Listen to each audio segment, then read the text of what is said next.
আসলে যে গান হয়ে গেছে এরপরে আর কোনো কথাই থাকে না।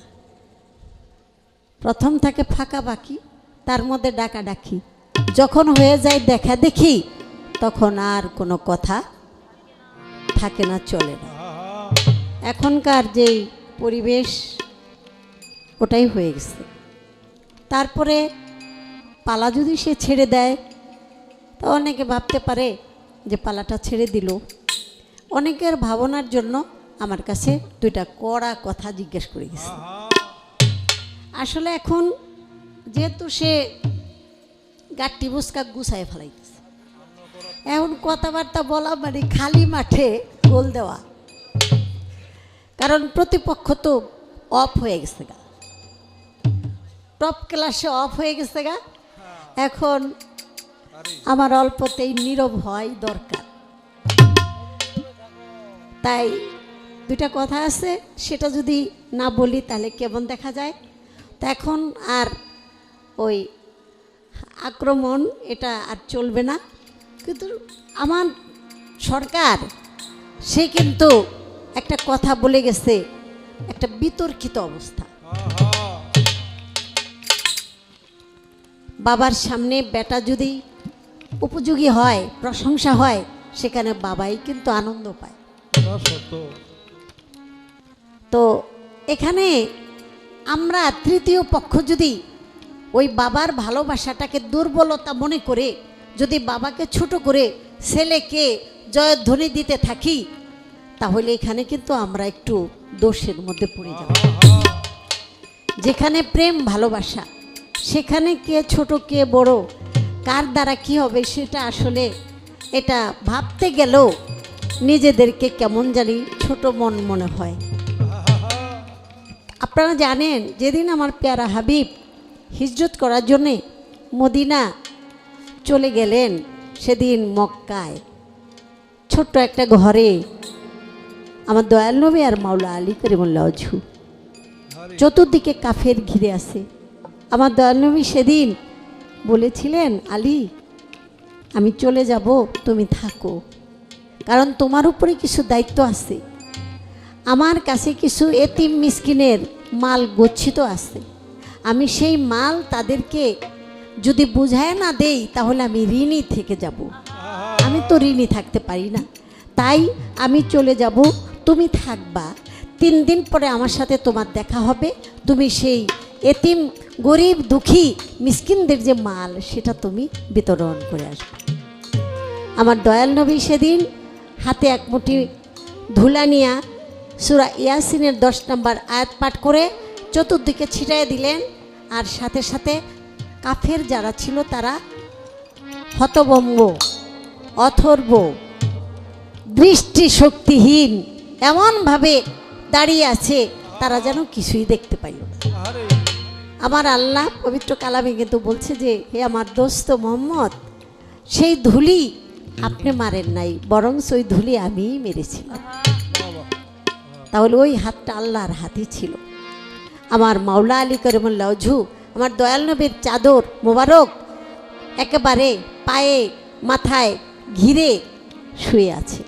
কাফের গনে দরজা ভেঙে গিয়ে কেউ বলে মেরে ফেলবো, আরেকজনে বলে আহারে ভালো মানুষ ছিল, আলামিন সত্যবাদী বিশ্বাসী, মেরেই ফেলবো, যাবার আগে মারার আগে তার মুখখানে একবার দেখি আমরা, মেরেই তো ফেলবো, এখন পালায় যাবে কোথায়। তখন মুখটাকে খুলে দেখে সেখানে দয়াল নবী নাই, মাওলা আলী। তখন সবাই বলল যে যার সাথে আমাদের শত্রুতা তারই যদি না পাইলাম তাহলে এই লোকটাকে মাইরা কোনো লাভ নাই। আর আমার দয়াল নবী যখন মাওলা আলীকে বললেন তুমি থাকো, তখন আমার মাওলা আলী বলেছিল আপনার চাদর মুড়ি দিয়ে আমি এখানে থেকে যদি কাফেরেরা আমার শরীর খণ্ড বিখণ্ড করে ফেলে তবু আমার কোনো বেদনা নাই, আমি আমার প্রেমের জন্য আমার ভালোবাসার জন্য আমি জীবন উৎসর্গ করে দিই। তাহলে এই ভালোবাসার মাঝে আমরা যদি তর্ক বিতর্ক কুতর্ক করি তাহলে কি হবে আমি জানি না।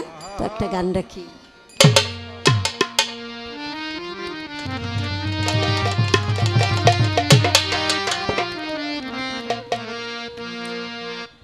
আমার মন হইয়াছে দেওয়ানা, গান হইয়াছে দেওয়ানা, আমার নইয়া চলবে তোরা সোনার মদিনা।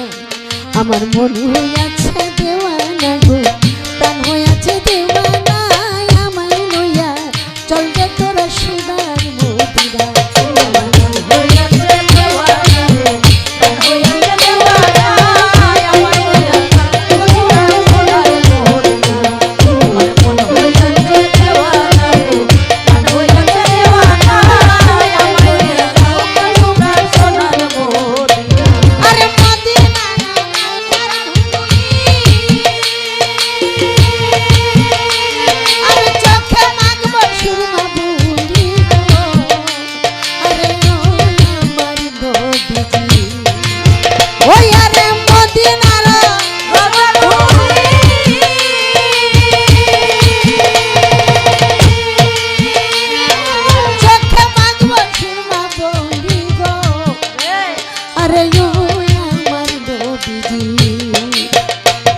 আরে যাবে চোখের পর্দা খুলি, যাবে চোখের পর্দা, আরে যাবে চোখের পর্দা খুলি, অন্ধ নয়ন রবে না আমায় লইয়া চলবে তোরা সোনার মদিনা।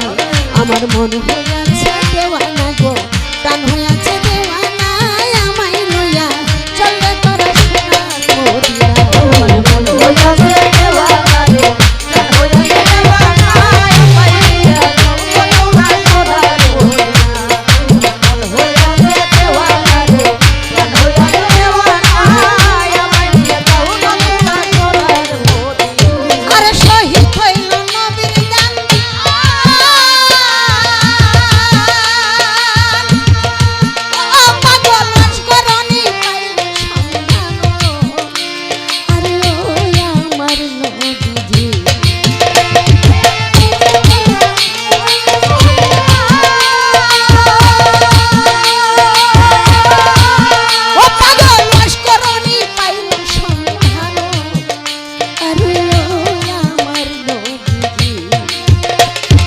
নিজের হাতে পাথর ওরে নিজের হাতে পাথর লইয়া একটা দান রাখলো না আমায় লইয়া চলবে তোর সোনার মদিনা। আমার মন হইয়াছে দেওয়ানা গো, প্রাণ হইয়াছে দেওয়ানা, আমায় লইয়া চলবে তোর সোনার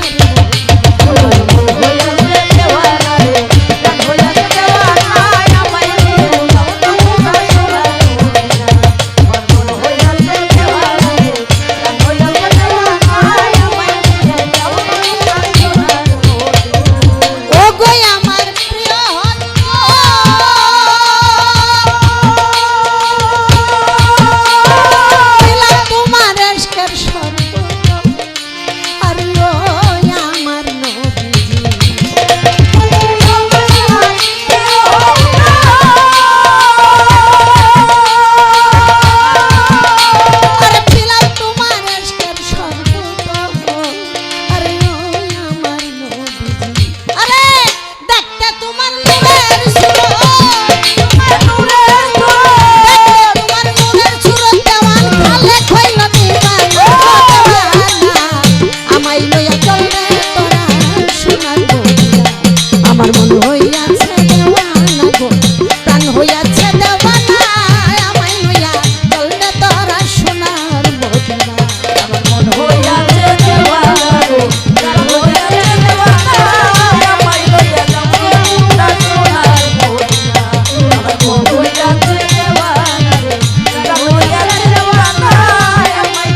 তোমার নূরের সুরত দেওয়ান খালে খইল দিওয়ানা আমায় লইয়া চলে তোরা সোনার মদিনা আমার মন হইয়াছে দেওয়ানা আমায় লইয়া চলে তোরা সোনার মদিনা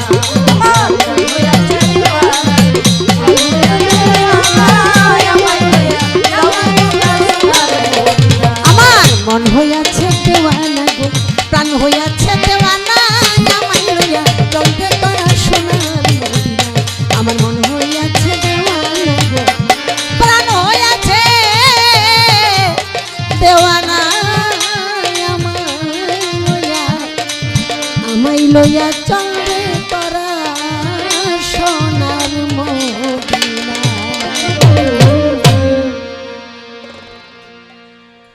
মদিনায় আমার দয়াল নবী জীবিত অবস্থায়, এটা হাদিসে কোরআনে আমার আল্লাহ তাআলাই বলেন মদিনা মনোয়ারায় আমার পেয়ারা হাবিব জীবিত অবস্থায় আছে, তার